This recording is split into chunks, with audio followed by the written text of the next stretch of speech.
اس کا بدن جو پوری دنیا پر محیط تھا اور جس کے باہر کوئی چیز وجود نہیں رکھتی تھی، کمرہ، گلی، لوگ، آسمان، ان سب کا اسے احساس تو تھا، اور اس کا احساس مبہم ہونے کے باوجود گہرا تھا، لیکن یہ سب اسے اپنے بدن کی سرحدوں پر محسوس ہوتے تھے، ان حدوں پر جہاں اس کے بدن کا اختتام ہوتا تھا۔ ان حدوں سے باہر کسی چیز کا وجود نہیں تھا، ساری دنیا اس چیز کی حدوں میں تھی جو اس کے پاس تھی، اس کے پاس اس چیز کے سوا کچھ نہیں تھا، اور وہ چیز صرف اس کی تھی، اور وہ اسے چادروں میں لپیٹ کر اس کی گرم گھنی خوشبو میں سانس لے سکتی تھی، اس کی سب سے اندر کی تہوں میں خود کو لپیٹ سکتی تھی۔ اس کے باہر کبھی کسی چیز کا وجود نہیں رہا تھا۔ اس کا شوہر جو کسی زمانے میں اس کے پاس راتوں میں آیا کرتا تھا، کھردرا اور سوکھا ہوا تھا، اس کی عمر ڈھل رہی تھی، اس کی بو میں کچی پیاز، گودام کے گرد و غبار اور خشک بوریوں کی چبھن ملی ہوئی تھی، کیونکہ وہ پیاز کی آڑھت کرتا تھا۔ اسے اپنے شوہر کی دست اندازی بھی اپنے اوپر تجاوز محسوس نہیں ہوتی تھی۔ اسے کچھ محسوس ہوتا تھا تو اس تنہا مخلوق کے لیے بس تھوڑا سا ترس، جو اس کے پہلو میں، اس کے بازوؤں میں پناہ ڈھونڈتا تھا۔ اس کا بے جان سر اس کے سینے پر تقریباً گر پڑتا تھا، اس کے جسم سے زندگی کی قوت زائل ہو چکی ہوتی، اور وہ سوکھی ہوئی عمر رسیدہ ہڈیوں کا ڈھانچہ سا رہ جاتا جو کبھی کا مر چکا ہو۔ وہ در حقیقت 2 سال پہلے مرا تھا۔ وہ اس کی موت پر کبھی غم کا احساس نہیں کر پائی تھی، کیونکہ وہ ایک لمحے کے لیے بھی اس کا نہیں ہوا تھا۔ جب اس نے کفن میں اس کے معمر، سوکھے ہوئے، کم قامت جسم اور زردی مائل سفید جھاگ میں لتھڑے ہونٹوں پر نظر ڈالی تو اسے محض رحم کا ہلکا سا احساس ہوا تھا، اور وہ اس سے کچھ دور کھڑی ہوئی اسے جیسے بہت فاصلے سے دیکھتی رہی۔ وہ اپنی ماں کے گھر لوٹ آئی تھی۔ چند کے رات زمین سے آنے والی قلیل سی آمدنی پر وہ بالائی مصر کے علاقے میں ایک جوان بیوہ کی زندگی گزارنے لگی تھی، قدیم دیواروں میں بند، چھت پر بنے ہوئے کمرے اور زینے کے اوپر والے باورچی خانے کے درمیان آتی جاتی ہوئی۔ لیکن اس کا بدن اس سے بغاوت میں اٹھ کھڑا ہوتا، اور پوری دنیا تسکین نہ پانے والی خواہش سے دھڑکنے لگتی۔ اس کی اندرونی خواہشوں کی اس پراسرار سرکشی نے اسے ایسی چیزیں کرنے پر اکسایا جو کوئی لڑکی خاندان میں اس قسم کی صورتحال میں نہیں کرے گی، اور ان چیزوں کے لیے وہ خود کو یہی جواز دیتی کہ اب وہ کنواری نہیں ہے۔ وہ سرکاری اہلکاروں کے شہر میں پلی بڑھی بیویوں اور جدید زمانے کے اسکول کی طالبات کی طرح چہرہ بے نقاب کیے باہر آتی جاتی تھی۔ اس نے وہ بھاری برقع اتار پھینکا تھا جس میں دیہات کی عورتیں خود کو سر سے پیر تک ملفوف رکھتی ہیں، اور جسے پہنے پہنے وہ گلیوں میں سے گزرتی ہیں، اور ان چلتے پھرتے سیاہ اور پھڑ پھڑاتے ہوئے خیموں میں سے ان کی آنکھوں کی چمکتی ہوئی پتلیوں کے سوا کچھ نظر نہیں آتا، جیسے وہ ممنوع اشیاء ہوں جن پر نظر نہیں ڈالی جانی چاہیے، جیسے وہ دہشت ناک غیر انسانی قوتوں کی حامل کوئی ملعون چیز ہوں۔ اگرچہ قصبے میں بھی یہ بات اہمیت رکھتی تھی، لیکن اتنا سنگین مسئلہ نہیں تھی، کیونکہ وہاں سرکاری اہلکاروں کی بیویاں اور کچھ اور عورتیں بھی یورپی لباس پہنے دکھائی دے جاتی تھیں۔ ان کا انداز کچھ دیہاتی سا ضرور ہوتا، لیکن لباس کی حد تک وہ بالکل شہر کی عورتیں دکھائی دیتی۔ اصل سنگین بات یہ تھی کہ وہ کبھی کبھی اسی طرح بے نقاب حالت میں گاؤں میں بھی چلی جاتی تھی جہاں خاندانی زمینیں واقع تھیں، اور اس بات نے بے حد سنسنی پھیلا رکھی تھی۔ لیکن اس کی طبیعت میں ضد تھی۔ وہ ایک بار کوئی راہ اختیار کر لینے کے بعد کوئی چیز اس کی راہ تبدیل نہیں کر سکتی تھی۔ اس کا گھرانہ، وہ لوگ قبطی تھے، باقاعدہ کسانوں کے پیشے سے تعلق نہیں رکھتا تھا، بلکہ وہ اپنے بیٹوں کو اسکول اور کالج بھیجتے تھے، اور ان میں سے کئی اپنی تعلیم ختم کر کے اب قاہرہ میں ڈاکٹروں، انجینئروں اور کیمیا دانوں کی حیثیت سے رہ رہے تھے۔ لیکن دیہات کی بات اور تھی، اور یہاں ہانیہ کا یہ طرز عمل سخت نامناسب تھا۔ خاندان کے ڈاکٹروں اور وکیلوں تک کی بیویاں اس دیہاتی قانون کی خلاف ورزی کی ہمت نہیں کرتی تھیں کہ بالائی مصر میں اور خصوصاً کسی گاؤں میں کوئی عورت سر سے پیر تک برقعے میں ملفوف ہوئے بغیر گھر سے باہر قدم نہیں رکھے گی۔ خاندان کے وکیل بھی، سرکردہ پڑھے لکھے لوگ بھی اسے اس طرز عمل سے باز رہنے پر مجبور نہیں کر سکے تھے۔ اس کی آنکھوں میں للکار کی چمک تھی، سرکشی کی مسرت تھی، جبکہ اس کے پتلے نازک ہونٹوں کے کناروں پر خفیف تمسخر سے ملتی جلتی کوئی چیز کھیلتی رہتی تھی، جیسے وہ جس کی تعلیم پرائمری اسکول سے آگے نہ بڑھی تھی ایسی چیزوں سے واقف ہو جن سے واقف ہونے کا کسی اور میں حوصلہ نہیں، اور اپنی اس آگہی میں ایسی سچائیوں کا سامنا کر رہی ہو جن سے سب لوگ ہمیشہ نظریں چراتے رہے ہوں۔ تقریباً بے بس کر دینے والی تعجیل سے تنے ہوئے اپنے بدن کی تیز چونکتی ہوئی حرکت سے، اپنی بے باک ہنسی سے اور اپنی پر اعتماد اور پروکار نسوانی چال سے وہ سب کا منہ بند کر دیتی۔ اس میں اسے کوئی لفظ ادا کرنے کی ضرورت نہ پڑتی، صرف اس کی موجودگی اور اس کی جانداری کی مہک یہ کام کر دیتی۔ دراصل وہ ان کو خوف اور بے اطمینانی میں مبتلا کر دیتی تھی، جیسے اس نے ان زخموں کو چھو لیا ہو جو بھر چکے ہونے کے باوجود ابھی تک حساس ہوں، اور اس کے لمس سے پھر ہرے ہو جائیں، تقریباً کھل جائیں، اور ان لوگوں پر سوچ کے ایسی پرصعوبت راہوں کے دروازے وا کرتے ہوں جنہیں بند رکھنا ان کی زندگی کی مسلسل جد و جہد رہی ہو۔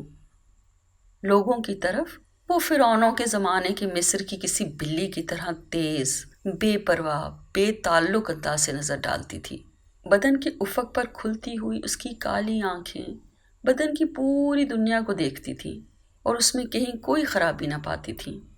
اس کا پورا بدن جو اپنے آپ سے آگاہ تھا اور خوفزدہ نہیں تھا، اصل میں انہی سب میں ان لوگوں کو دہشت زدہ کرتا ہوا وہ خطرہ چھلکتا تھا، اسی لیے وہ اس خطرے کا سامنا ہونے پر اپنی آنکھیں ڈھانپ لیتے تھے، اور انہی سب میں وہ خطرہ بھی موجود تھا جس نے خود اسے چاروں طرف سے گھیر رکھا تھا اور اس کی زندگی کی حدوں تک پہنچنے کی جستجو میں تھا۔ اس کا سب سے داخلی نجی تجربہ اب راز نہیں رہا تھا۔ یہ خبر اس کے خاندان تک پہنچ گئی تھی اور باہر بھی پھیل گئی تھی کہ اس کا اس مسلمان کسان سے تعلق ہو گیا ہے جو گاؤں میں ان کی زمینوں پر کام کرتا تھا۔ یہ خبر متواتر اور ضرر رساں تھی اور ضدی مکھیوں کی طرح لوگوں کے سروں میں بھن بھناتی پھر رہی تھی۔ کیا یہ واقعی درست ہے کہ وہ کسان کبھی کبھی پوری رات اس کے گھر پر گزارتا ہے؟ ناممکن۔ اور اس کی ماں؟ کیا واقعی اسے فجر کے وقت سوتے ہوئے قصبے کی تنگ گلی سے نکلتے ہوئے دیکھا گیا تھا؟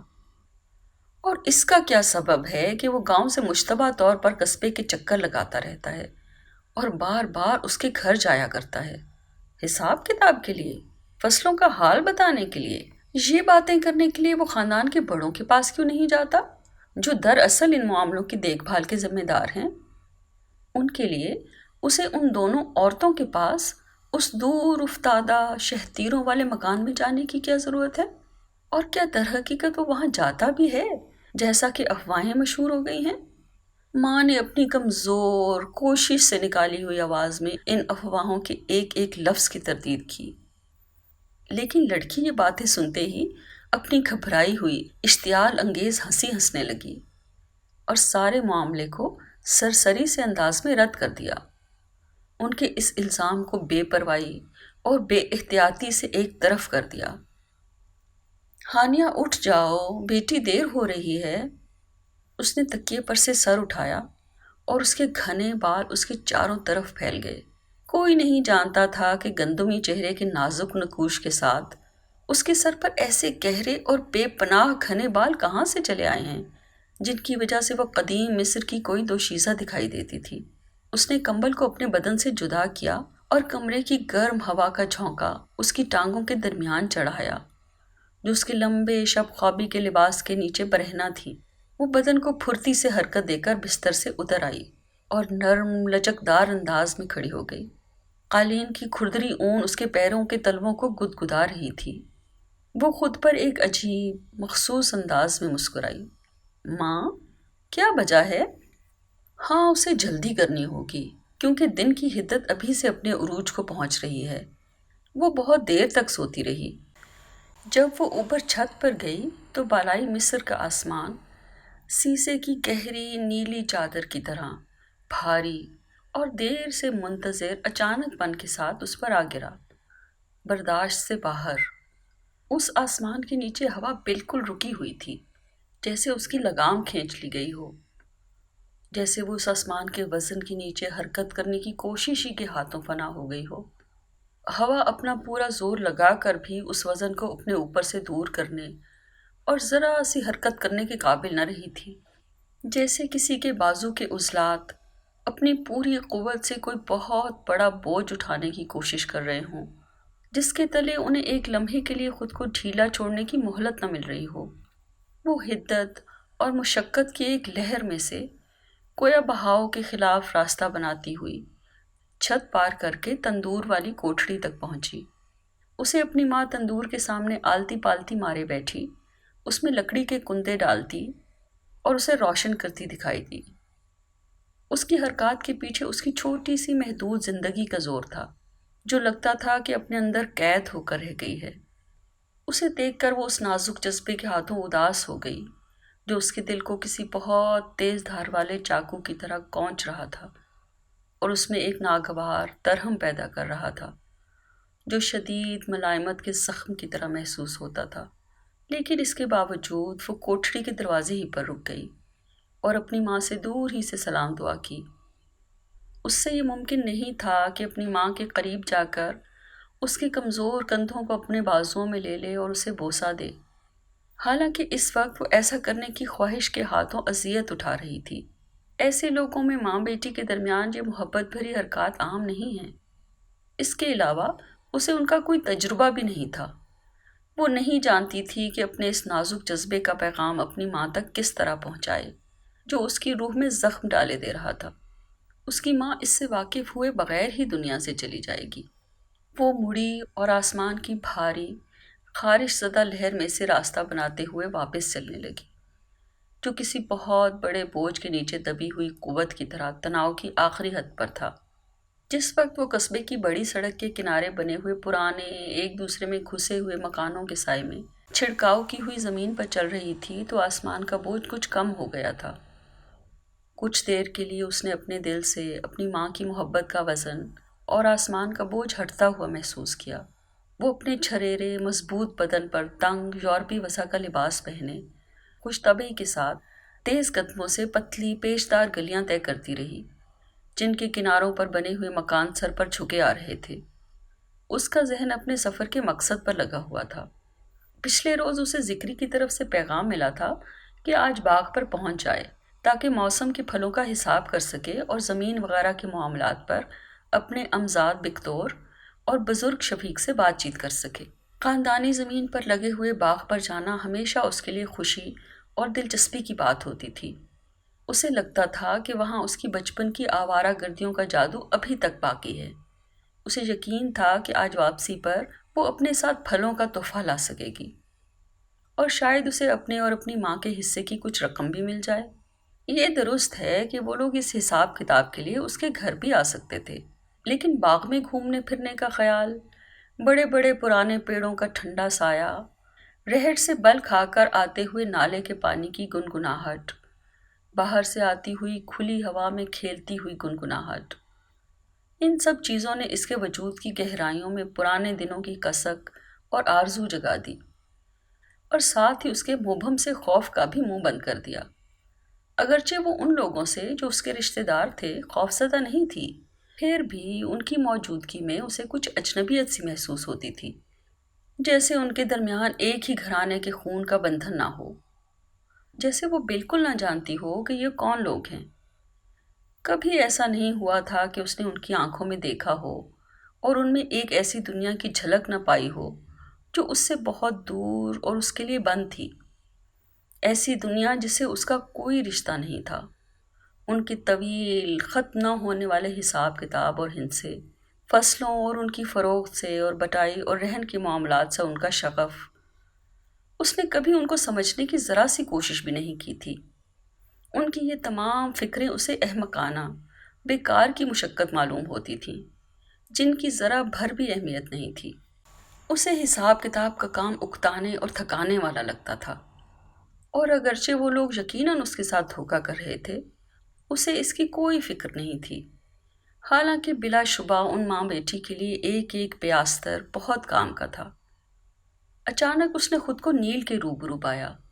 وہ سڑک سے اتر کر دریا کے کنارے کنارے اس گودی کی طرف چلنے لگی جہاں سے اسے کشتی میں بیٹھ کر دریا کے دوسرے کنارے پر اپنی زمینوں اور باغ تک پہنچنا تھا۔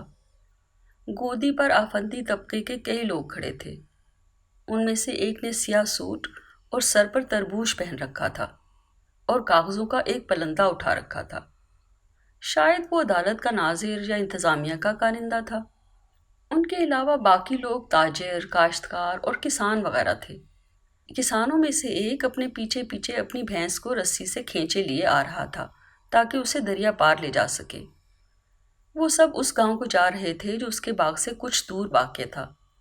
دو عورتیں بھی تھیں جن کے بھاری سیاہ برقعے بھری دوپہر کی گرمی میں بھی ان کے جسموں کے گرد لپٹے ہوئے تھے، اور برقعوں کے اندر وہ سیاہ رنگ کے بھاری کپڑے پہنے تھیں تاکہ کوئی اجنبی نگاہ ان تک نہ پہنچ سکے۔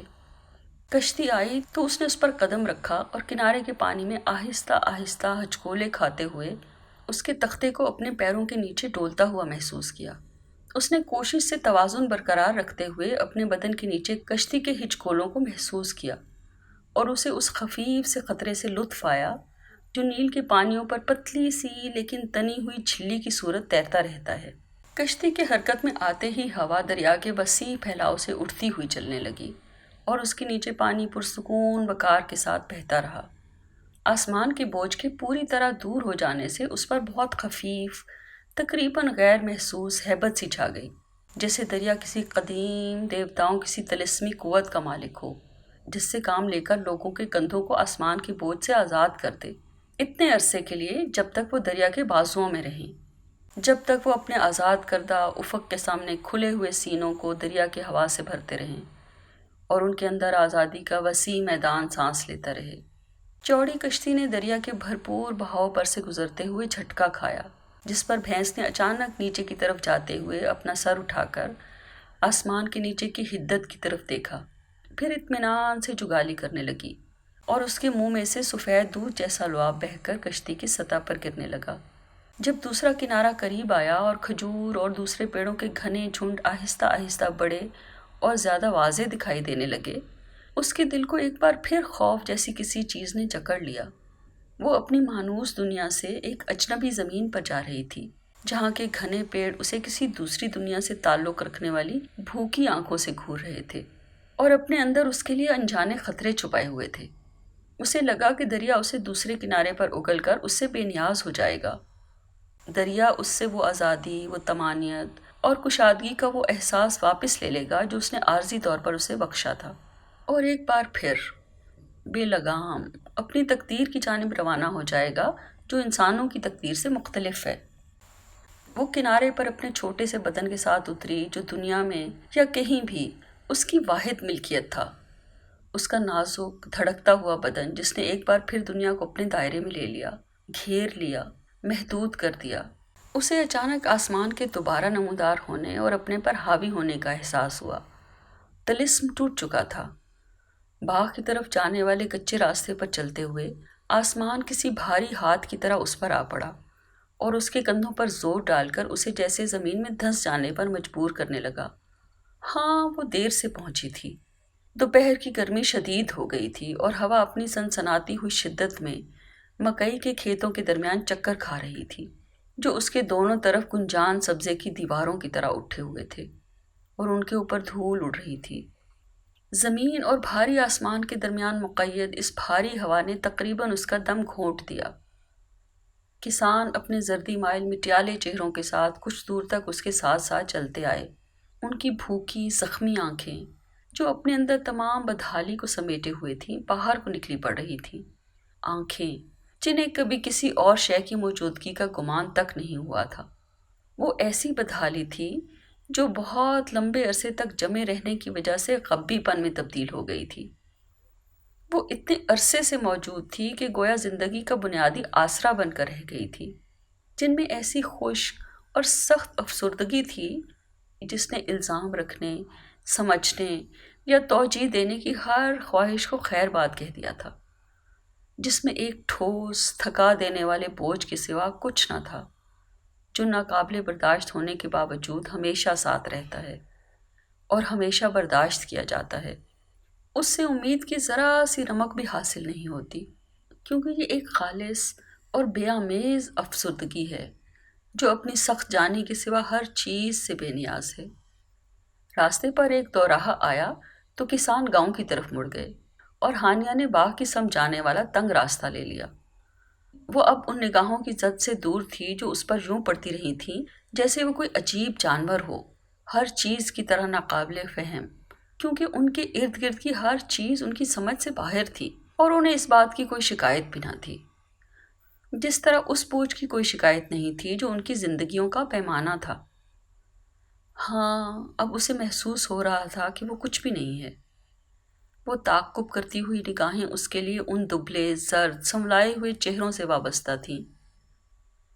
اب آسمان کے اس ڈرا دینے والے بوجھ سے اسے محسوس ہوا کہ اس کے پاس کچھ بھی نہیں ہے، اس کا بدن بھی نہیں، جس کی جان اس شدید گرمی میں پیدل چلنے کی مشقت نے نکال لی تھی۔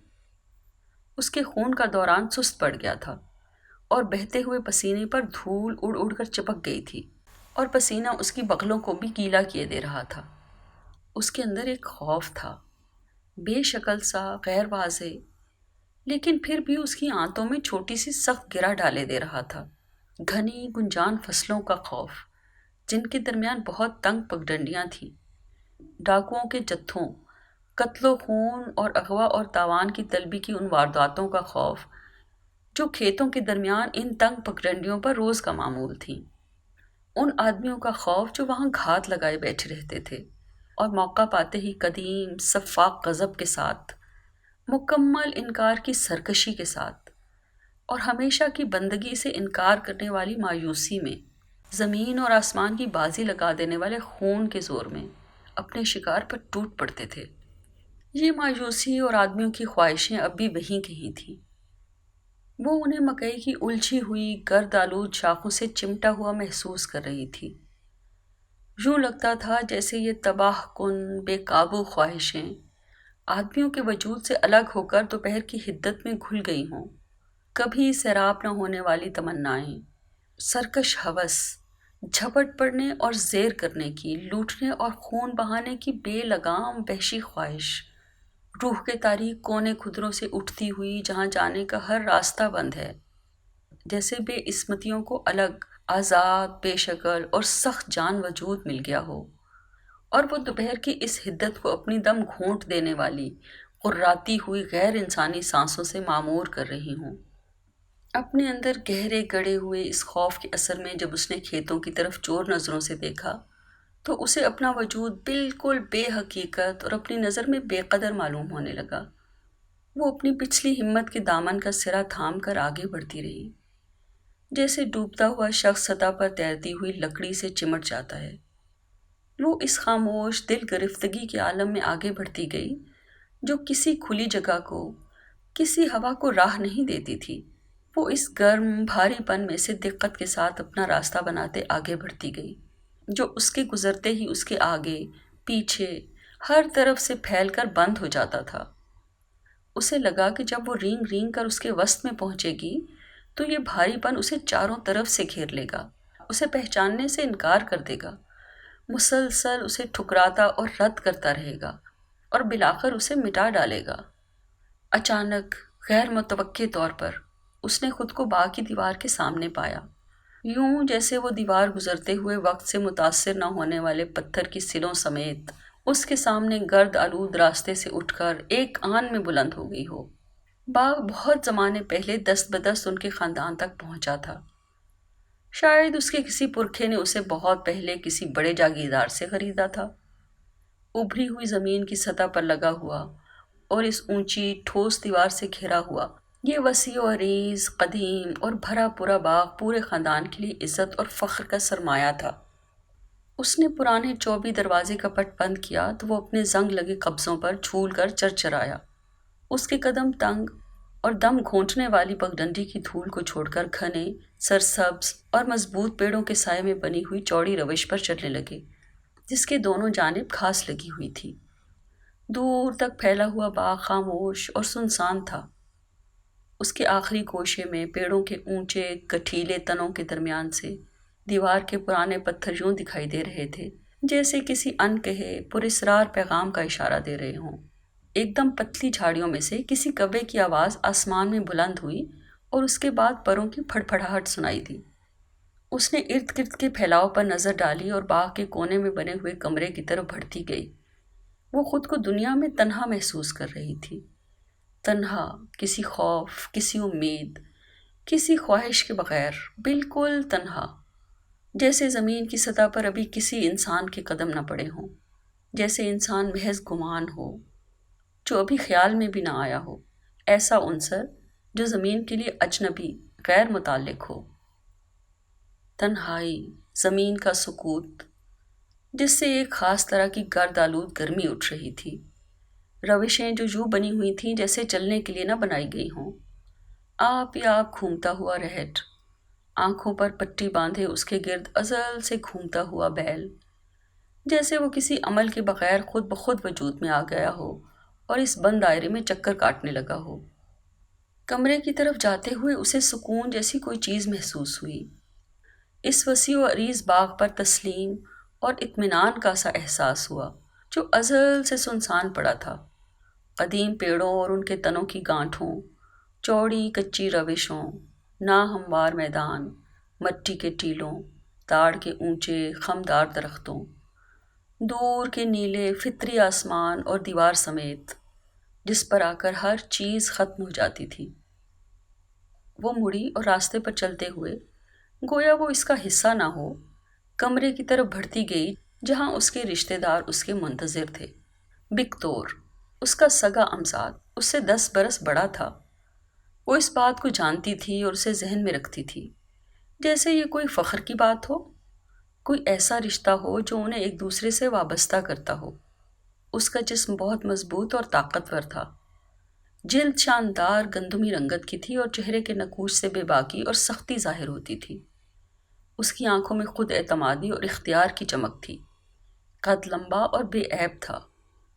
وہ خاندان کے مردوں میں سب سے ممتاز اور وجیح لگتا تھا۔ ان میں وہ واحد مرد تھا جس نے اس کی صورتحال کی بابت اسے کبھی ایک لفظ تک نہ کہا تھا، نہ کوئی سوال کیا تھا، نہ نصیحت یا ملامت کی تھی۔ ان میں سب سے کم گو ہونے کے باوجود وہی تھا جو چھا جانے والی، حقیر کر دینے والی نگاہوں کے ذریعے اس کو سب سے بڑھ کر ملامت کرتا تھا۔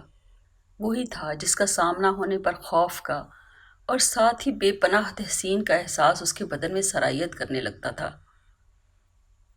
جہاں تک شفیق کا تعلق ہے، وہ چند سال پہلے یونیورسٹی سے لوٹا تھا۔ اس نے یورپی لباس پہننا ترک کر دیا تھا اور اپنے گھر، اپنی زمینوں اور اپنے گھیردار جلابیے میں سکون پا لیا تھا۔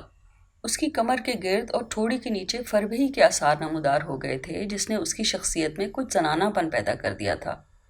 اس کے گورے بھرے بھرے چہرے کے خطوط ذرا لٹک آئے تھے اور ان میں سے اس کی چھوٹی چھوٹی خمار آلود آنکھیں چمکتی تھیں۔ ہانیہ نے ہمیشہ محسوس کیا تھا جیسے اس کی آنکھیں اسے بے لباس کر رہی ہیں، اس کی خواہش کر رہی ہیں، اس کے گرد چکر کاٹ رہی ہیں، اس کی بدن کی سطح کے آس پاس بھٹک رہی ہیں، لیکن اسے چھونے یا اس میں داخل ہونے کی ہمت نہیں کر پا رہی۔ وہ دونوں تقریباً ہم عمر تھے، اس کے قاہرہ جانے سے پہلے ساتھ کھیلا کرتے تھے، مگر پھر اس نے اس دبلی سوکھی عورت سے شادی کر لی تھی اور ہانیہ کو اس کے عمر رسیدہ شوہر کے واسطے چھوڑ دیا تھا۔ اس نے اپنے بڑے سے مکان میں اپنے لیے سکون اور آسائش کا پورا انتظام کر رکھا تھا۔ اس کی راتیں شراب نوشی میں گزرتی تھیں جو صبح ہونے تک جاری رہتی تھی۔ جب کبھی ہانیہ کا ذکر آتا تو اس کا مزاج بگڑ جاتا اور وہ اسے گالیاں اور دھمکیاں دینے لگتا۔ تیسرا شخص ذکری تھا۔ وہ خاندان کا حقیقی سربراہ تھا، سب مردوں سے عمر میں بڑا۔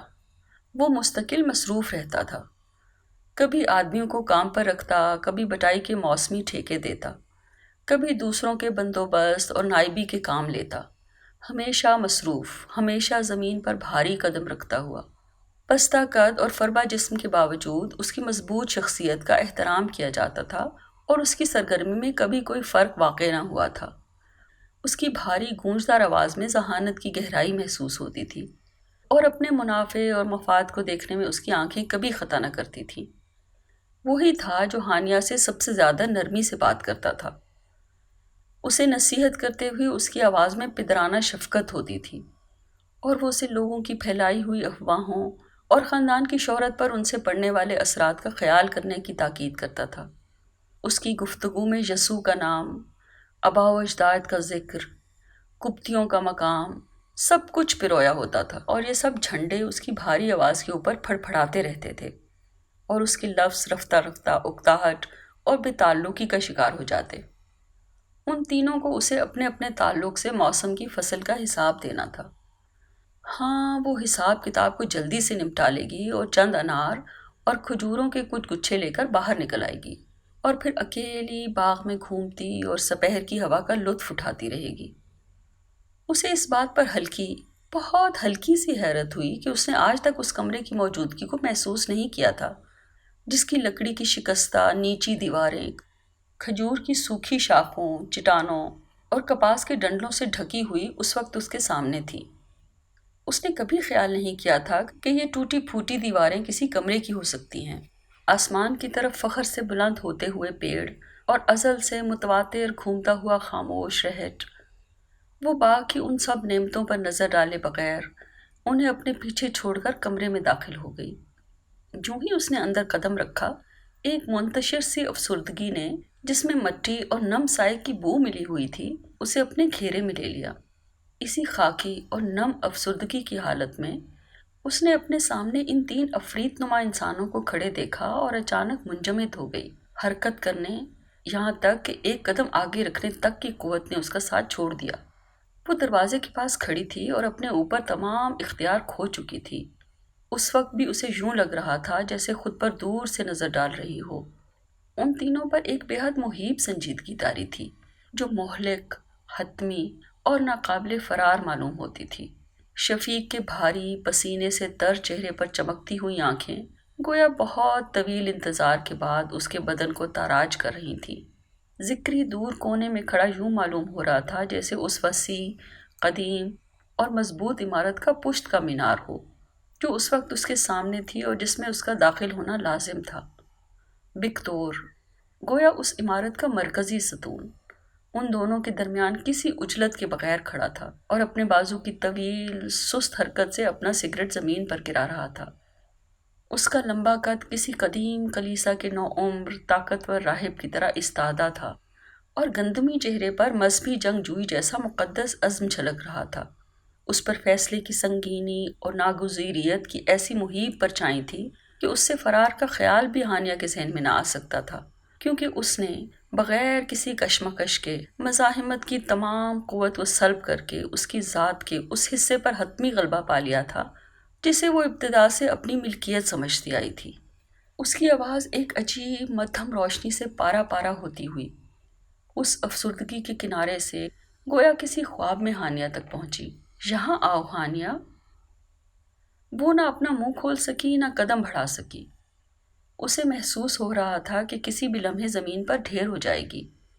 اس کی تمام ہمت جواب دے گئی، جیسے وہ کبھی پر اعتماد، بے پرواہ لڑکی تھی ہی نہیں، جو قصبے میں سب لوگوں کی مخالفت کے باوجود اپنے راستے پر بڑھی چلی جاتی تھی۔ لیکن وہ گری نہیں، اور زمین پر گر پڑنے کے اس شدید انتظار نے اس پر حاوی ہو کر ہر دوسرے خیال کو معدوم کر دیا۔ مگر لمحے گزرتے رہے، وہ اس انتظار کے سرے پر کھڑی کپ کپاتی رہی، اور اس تناؤ نے اس کی جان نکال کر اسے کچھ بھی کر پانے کی قوت سے محروم کر دیا۔ اس نے بکتور کو لمبے لمبے ڈگ بھرتے ہوئے اپنی جانب آتے دیکھا۔ اس کے قدم اٹھانے کے انداز میں کسی عجلت کا نشان نہ تھا، لیکن اس سے ایک مضبوط عزم کا اظہار ہو رہا تھا۔ ہانیہ نے اس کے چہرے کے خد و خال کو اچانک اپنی آنکھوں کے بالکل قریب محسوس کیا۔ وہ چہرہ اصل سے 1000 گنا بڑا معلوم ہو رہا تھا، اور اس کی تیز نگاہ بے حد گہری تھی۔ اسے اپنے بدن میں ایک بے بس حرکت کا احساس ہوا، اور پھر 2 ہاتھوں نے اس کے ہاتھوں کو گرفت میں لے لیا۔ 2 ہاتھوں نے اس کا منہ بند کر دیا۔ 2 ہاتھوں نے اس کی گردن جکڑ لی۔ پھر اس کا چہرہ ایک طاقتور سینے پر رگڑ کھانے لگا۔ اس کے ہونٹ ہمیشہ کے لیے بند ہو گئے، اور 2 ہاتھوں نے اس کے پیروں کو قابو میں کر کے اسے 3 مردانہ جسموں کے درمیان زمین سے اٹھا کر ہوا میں بلند کر دیا۔ اس کا بدن مضبوط ہاتھوں اور انگلیوں کے جال میں پھڑ پھڑانے لگا۔ کلائیوں کی کینچیاں اس کے اعضاء کو ٹکڑے ٹکڑے کرنے لگیں۔ بازوؤں اور سینوں کی دیواروں نے چاروں طرف سے اسے بھینچنا شروع کر دیا۔ تب اس خاص لمحے میں آ کر اس کے بدن میں چکر کاٹتی ہوئی وہ گرہ ڈھیلی ہو کر کھل گئی، اور اس کے اندر سے زندہ رہنے کی بے تاب آرزو ایک روشن، جھلسا دینے والے جنونی شعلے کی صورت میں بھڑک اٹھی۔ یہ وجود کو برقرار رکھنے، اپنے جسم پر اختیار قائم رکھنے کی آرزو تھی، جو اس وقت سفاک، بے رحم ہاتھوں کے شکنجے میں تھی۔ اس کے بدن نے بے قرار لاوے کی شکل اختیار کر لی، جو ان مردوں کے سینوں سے ٹکرا ٹکرا کر ان زندہ ہاتھوں اور بازوؤں سے رہا ہونے کی جدوجہد کرنے لگا۔ اس سے بے خبر کہ فرار کی یہ طاقتور خواہش، آزاد ہونے کی یہ بےتابی، ان بازوؤں اور سینوں کی قید سے فرار ہو کر کھلے آسمان تک پہنچنے کی یہ شدید آرزو کس مقام سے پھوٹی تھی؟ اس کی آواز، جو اپنی چیخ سے پوری دنیا کو بھر دینا چاہتی تھی، اس کے گلے میں محض ایک گھٹی ہوئی منمناہٹ کی شکل میں پیدا ہوئی۔ اس کے ہاتھ ذکری کے ہاتھوں کی گرفت میں ٹوٹے جا رہے تھے، جو اس کی پشت کو اپنے پیٹ کے زور سے دبا کر قابو میں رکھے ہوئے تھا۔ اب اس کے گلے پر فولادی انگلیوں کا بھیانک دباؤ بڑھنے لگا، اور اس کی آنکھوں کے بالکل پاس بکتور کے چہرے کے وحشی نقوش اینٹھ کر سیاہ پڑنے لگے۔ بکتور کے چہرے کی رگیں کھنچ کر ابھر آئی تھیں، اور اس کے پورے جسم کے شدید زور نے اسے کسی غیر انسانی چہرے میں منقلب کر دیا تھا، اور اس کے دونوں ہاتھوں کی انگلیاں گویا دنیا بھر کے تمام زمانوں کے تمام انسانوں کو اپنے دباؤ سے بے جان کرنے میں مصروف تھیں۔ وہ ہر لمحہ ہانیہ کی سانس کی نالی پر سخت ہو رہی تھیں۔ ان کی طاقت ہر لمحے بڑھتی جا رہی تھی، اور دباؤ میں ہر لمحے اضافہ ہو رہا تھا۔ اچانک ہانیہ کو اپنی ہوا میں بلند برہنہ ٹانگوں کے درمیان کسی کے قدم رکھنے کا احساس ہوا، اور پھر کسی کے دو ہاتھوں نے اس کے کندھوں کو سختی سے جکڑ لیا، اور ان کی سختی اس پر کسی اجنبی اور مہلک نشے کی طرح چھانے لگی۔ اس کا بدن، جسے وہ اپنی پوری جان کے زور سے اس قید سے رہا کر کے باہر آسمان تلے لے جانا چاہتی تھی، ایک دوسرے جسم کے قابض دباؤ سے نڈھال ہو کر ڈھیلا پڑتا جا رہا تھا، خود کو اس دوسرے جسم کے سپرد کرتا چلا جا رہا تھا جس کی آنکھیں اسے بے لباس کرتی رہی تھیں۔ اس کے باوجود وہ چلا رہی تھی، اگرچہ اس کے حلق سے کوئی آواز نہیں نکلی، ایک بے آواز چیخ جس نے پوری دنیا کو اپنی سرکشی سے تہ و بالا کر دیا تھا اور اطاعت قبول کرنے سے انکار کر دیا تھا۔ اپنی پھچی ہوئی مٹھیوں سے وہ پتھر کی ان دیواروں پر ضربے لگاتی رہی جو اسے نکلنے کی راہ نہیں دے رہی تھی، اور باہر کی کھلی ہوا سے ہم آغوش ہونے کی خواہش کے راستے میں کھڑی تھی۔ اس کے پیر کبھی ہار نہ ماننے والی ضد سے بار بار زمین پر ٹھوکریں مارتے رہے۔ مردوں نے اس کے جسد کو زمین پر گر جانے دیا، اور خود کھلی ہوا میں سانس لینے اور بند اور بے نیاز آسمان کے نیچے کھڑے ہو کر سگریٹ پینے کی غرض سے باہر نکل آئے۔